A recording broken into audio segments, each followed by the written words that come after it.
ஹரி ஸ்ரீனிவாசா 20వ பாசுரம்.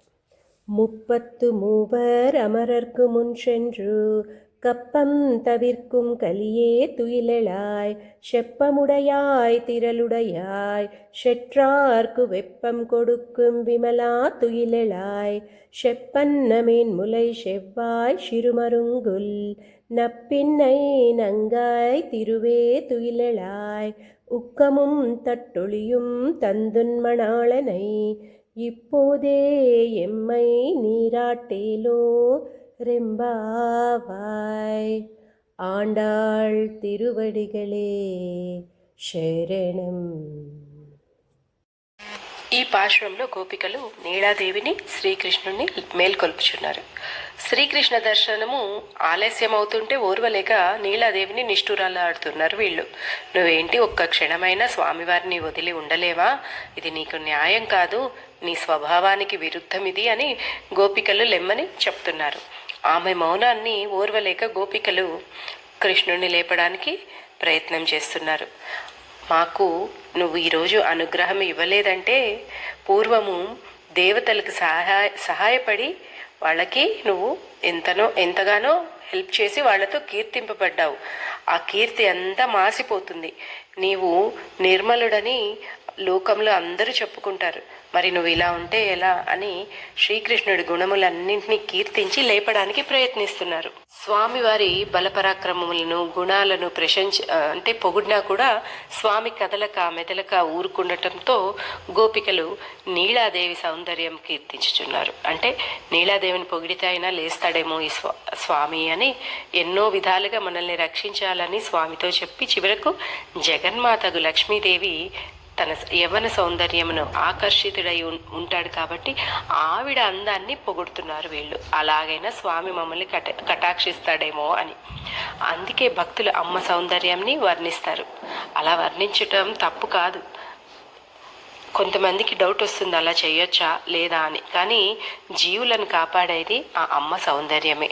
ఆ సౌందర్యమే లేకుంటే పరమాత్మ మనల్ని రక్షించి ఉండడు. అందుకే గోపికలు కూడా ఈ పాశురాల్లో నీలాదేవి యొక్క అందాన్ని చక్కగా వర్ణించి ప్రశంసించి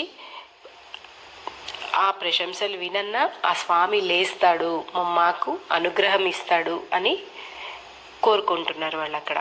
ఇక్కడ నీలాకృష్ణుల్ని మేల్కొల్పి తమని కరుణించవలనని గోపికలు ప్రార్థించారు. ఈ పాశురంలో 33 కోట్ల దేవతలకు అధిపతి అయిన పరమాత్ముడిని లేపి మమ్మల్ని కరుణించవలసిందిగా ప్రార్థిస్తున్నారు. సాక్షాత్ లక్ష్మీదేవి వంటి తల్లి అయిన నీలాదేవిని కూడా మేల్కొల్పి తమ విరహార్తికి ఉపశమనం కలిగించేట్టుగా శ్రీకృష్ణుతో కలిపి ఆనంద స్నానాన్ని చేయించమని ప్రార్థిస్తున్నారు గోపికలతో కూడిన ఆండాళ్ తల్లి. అమ్మని కీర్తిస్తే స్వామికి ఆనందం. మరి అమ్మని కఠినంగా మాట్లాడితే స్వామికి కష్టంగానే ఉంటుంది. మరి నిన్న మన వాళ్ళు అమ్మని కొంచెం కఠినంగా మాట్లాడేసరికి స్వామికి కొద్దిగా కోపం వచ్చింది. అందుకే స్వామి లేచి రాలేదు. ఈరోజు స్వామిని ఆయనకున్న పరాక్రమాలని గుణాలతో కీర్తిస్తారు. ఆయనలో ఉండే జ్ఞానం, శక్తి, బలం ఇలాంటి గుణాలతో కీర్తిస్తారు. ఆయనను లేవలేదని ఆయనకు ఆనందాన్ని ఇచ్చేలా అమ్మను కీర్తిస్తారు. ఆండాళ్ తల్లి స్వామిని మేల్కొల్పడానికి ఆయన వైభవాన్ని చెప్తుంది. 33 అమరర్కు 33 వర్గాల దేవతలను మున్షెండ్రు ఆపద రాకుండా ముందే వెళ్ళి కాపాడే కప్పం తవిర్కుం కలియే గొప్ప బలం కలిగినవాడా తుయిలే రాయ్ లేవయ్యా. చావు అంటూ లేని దేవతలనేమో వారు పిలవకముందే వెళ్ళి కాపాడుతావు. ఏ మాత్రం కోరిక లేకుండా కేవలం నువ్వు ఆనందంగా ఉంటే చూసిపోవాలని కాంక్షించే మాలాంటి వాళ్ళకు మాత్రం కాపాడవా? మేము నీ దగ్గరికి రావడం తప్పైందా? శప్పం ఉడయాయ్ సత్య పరాక్రమశాలి, ఆడిన మాట తప్పనివాడా, నిన్న మాతో అందరూ కలిసి రమ్మని చెప్పి మాటిచ్చి ఇప్పుడు నీ చుట్టూ తిప్పుకుంటావా? ఏమైంది నీ మాట?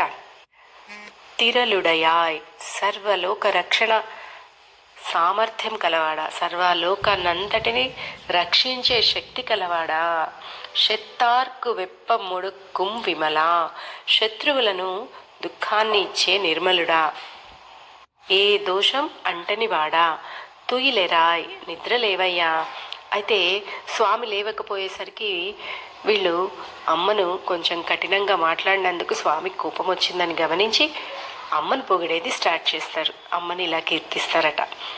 చెప్పన్న మేల్ ములై చెవ్వాయ్ చిరుమరుంగుల్, ఎంతో అందమైన అంగ సౌందర్యం కలిగిన దానా, నప్పిన్నై ఆ స్వామితో నంగాయ్ పరిపూర్ణమైన అందం కలదానా, తిరువే సాక్షాత్తు నువ్వే ఆ లక్ష్మీదేవివి, తుయిలెరాయ్ అమ్మ మేల్కో.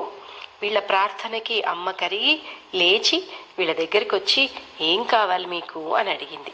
వీళ్ళేం చెప్పారు, ఉక్కము స్నానానికి తర్వాత మాకు చెమట పడితే ఆ చెమటను తగ్గించుకోవడానికి ఒక విసనకర్ర కావాలి, తట్టొళియం స్నానం తర్వాత అలంకరించుకోవడానికి ఒక నిలువుటద్దం కావాలి, తందు ఈ రెండు ఇచ్చి ఉన్మణాళనై మీ స్వామిని ఇప్పుడే ఎమ్మై మాతో కలిపి నీరాడించు. ఇలా అడగడం మనకు కొద్దిగా ఎలాగో అనిపిస్తుంది, బాహ్యంగా చూస్తే తప్పు కదా అనిపిస్తుంది, కానీ ఆ దోషం లేదండి. ఎందుకో ఇక్కడ వివరిస్తాను చూడండి. ఈ జగత్తులో పురుషుడు ఆయన ఒక్కడే, మిగతా జీవవర్గం అంతా ఆయనకు చెందిందే. అందులో కొందరు ముందు ఉన్నవారుంటారు, కొందరు వెనుకున్నవారుంటారు. ముందున్నవారు వెనుకున్న వాళ్ళకి మార్గనిర్దేశం చేస్తారు.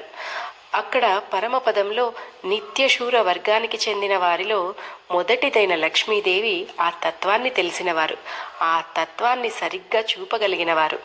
మనం కొత్తగా ఒక ఊరికి వెళ్ళామనుకోండి, అక్కడ చెరువులో స్నానం చేయాలంటే ఎవరిని అడుగుతాం? ఆ చెరువులో ఏముంది, ఏమైనా ఉన్నాయా, దిగచ్చా, చేయొచ్చా అని ఆ ఊరి వారినే అడగాలి. అంతే కదా, వాళ్లే చెప్తారు మనకి కరెక్ట్గా ఇన్ఫర్మేషన్.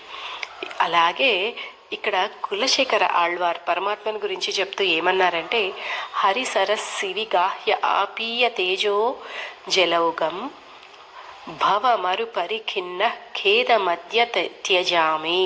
హరి అనేది ఒక గొప్ప సరస్సు. ఆ సరస్సు సంసార తాపాన్ని తొలగించగలిగేది. అలాంటి సరస్సులో అందరూ మునగాల్సిన వాళ్లే.